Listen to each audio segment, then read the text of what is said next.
Create करना, like case based study. जो आपकी केस बेस्ड स्टडी रहेगी। हेलो ऑल, वेलकम टू फुलीफा academy, time to go ahead.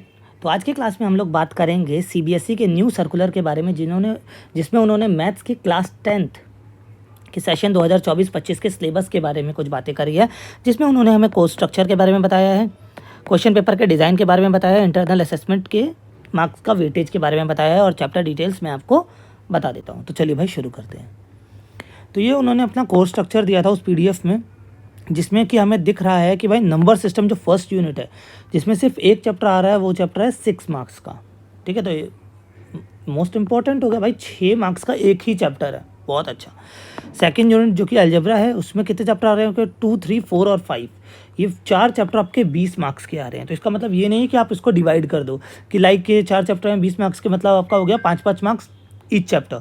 तो ऐसा नहीं है, क्या पता वो 5th चैप्टर में से 10 मार्क्स का दे दे, या वो 3rd चैप्टर में से 15 मार्क्स का दे दे। तो आपको इंडिविजुअल चैप्टर पे अच्छी खासी मेहनत करनी पड़ेगी, मतलब बराबर सब पे। कोऑर्डिनेट ज्योमेट्री आपका 7 चैप्टर जो कि 6 मार्क्स का है, तो लगा लो मतलब इसमें 1 या 2 क्वेश्चन तो आपके पक्के हैं, इसमें भी और इसमें भी। 6 मार्क्स का है। ज्योमेट्री के आपके सिर्फ 2 चैप्टर हैं जो 15 मार्क्स के हैं। भाई इसे तो लगा लो कि हाँ भाई ये तो हमें शुरुआत से ही टाइट रख के चलना है।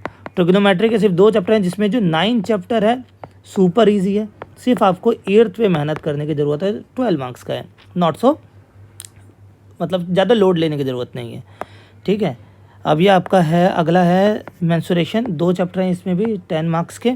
और लास्ट स्टैटिस्टिक एंड प्रोबेबिलिटी 13-14 जो कि 11 मार्क्स का है। एक 5 का आएगा, एक 6 का आएगा, तो ऐसा कुछ हो सकता है। मैं तो कहूँगा कि आप प्रोबेबिलिटी या स्टैटिक्स में से एक तो केस बेस्ड स्टडी आई जाती है। अगर आपने पहले पेपर देखे होंगे पिछले साल के या मेरे PYQs देखे होंगे, तो केस बेस्ड स्टडीज़ तो आपको मिल जाती है यहाँ पे मेनली। ठीक है, तो भाई चैप्टर्स देख लो आपके, ये 14 चैप्टर रहने वाले हैं। पहला रियल नंबर है, दूसरा पॉलिनोमियल है। पॉलिनोमियल आपने पहले भी पढ़ा होगा। Pair of linear equation in 2 variable, quadratic equation, ये 3 चैप्टर लगभग आपके सेम पढ़ेंगे। AP बहुत ही अच्छा चैप्टर और easy chapter. Triangle, coordinate geometry, introduction to trigonometry, some application of trigonometry, circle, ये दोनों सेम चैप्टर लगभग related. Surface area and volume, statistic और प्रोबेबिलिटी, सॉरी ये दोनों सेम चैप्टर, एरिया रिलेटेड है ना, ये एरिया सरफेस एरिया से बाहर। ठीक है, तो ये आपके 14 चैप्टर रहने वाले हैं। ये मैंने मार्किंग लगा दी है कौन सा चैप्टर कितने मार्क्स का है। सबसे इम्पॉर्टेंट चीज़ कि भाई क्वेश्चन पेपर का डिज़ाइन कैसा रहने वाला है। तो यहाँ पे देख लो, टोटल 80 मार्क्स का है, तो 43 मार्क्स का आपका रिमेंबरिंग और अंडरस्टैंडिंग के क्वेश्चन आएंगे, मतलब रट्टाफिकेशन और समझने के बेस पे। मतलब 54% मार्क्स तो आप यहीं स्कोर कर सकते हो, सिर्फ ये 2 रट के और अंडरस्टैंड समझ के। अप्लाई करना है अपनी नॉलेज को 19% सिर्फ मार्क्स के लिए। और जो सबसे आप लोगों के लिए टफ होता है, एनालाइज, समझना क्वेश्चन को, फिर उसे इवेल्युएट करना और क्रिएट करना, लाइक केस बेस्ड स्टडी।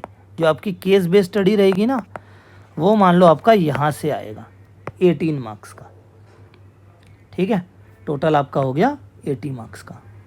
ये है स्टैंडर्ड वालों का, ये स्टैंडर्ड वालों का है। ठीक है, तो इसमें आपका 43 मार्क्स इसके लिए रिमेंबरिंग और अंडरस्टैंडिंग के लिए है। ठीक है, अब आया है आपका बेसिक वालों का। तो यहाँ पे देखो, रट्टाफिकेशन और अंडरस्टैंडिंग के 60 मार्क्स दे रहे हैं, समझ रहे हो ना। 75% मार्क्स आप यहीं ले सकते हो बेसिक वालों, जिन्होंने भी बेसिक लिया मैथ्स। अप्लाई के आपको 12 मार्क्स, और जो सबसे हार्ड है एनालाइज, इवेल्युएट और क्रिएट, उसमें सिर्फ आपको 8 मार्क्स दे रहे हैं।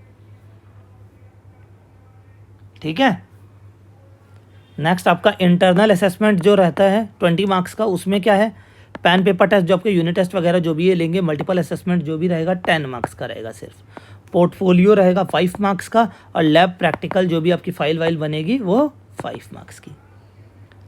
ठीक है, चलो भाई, वीडियो अगर पसंद आई हो तो भाई लाइक करके सपोर्ट दिखाओ, टेलीग्राम ज्वाइन कर लो। अब तो 9th और 10th का फुल सिलेबस इसी यूट्यूब चैनल पे आपको मिलने वाला है। लगातार चैप्टर्स आएंगे भाई, अपना सपोर्ट दिखाओ, चैनल को ग्रो करो, आपका अपना ही चैनल है। ठीक है, थैंक्स फॉर वॉचिंग, बाय।